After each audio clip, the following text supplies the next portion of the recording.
In the first two examples, I showed you how to calculate the compound interest of the present value.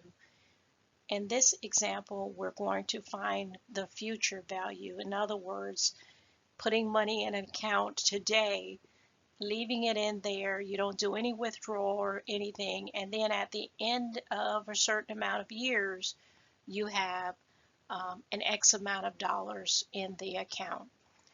So this example says find the amount in a savings account at the end of 8 years if the money originally deposited is $7,000 with no withdrawals and the interest rate is 5%, compounded quarterly, round to the nearest hundredths place. So let's go ahead and plug in our values. So A is the amount that we want to have in the account after a certain amount of years. So we don't know that. That is what we're solving for. P, the principal amount, what are we putting in today? That amount would be the 7,000. R is your rate.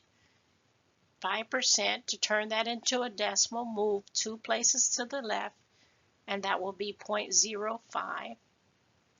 N, the number of times it's compounded. Here is compounded quarterly. So that's 4 times a year, so N equals 4. Next, we want to look at T. T is time. The time is 8 years. So once we plug in those values, it's going to look like so. So now with your scientific calculator, you can actually do this all together. So you would type in your calculator 7,000.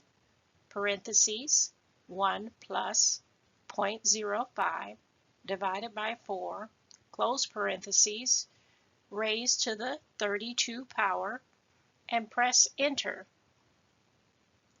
And this is the amount you should have.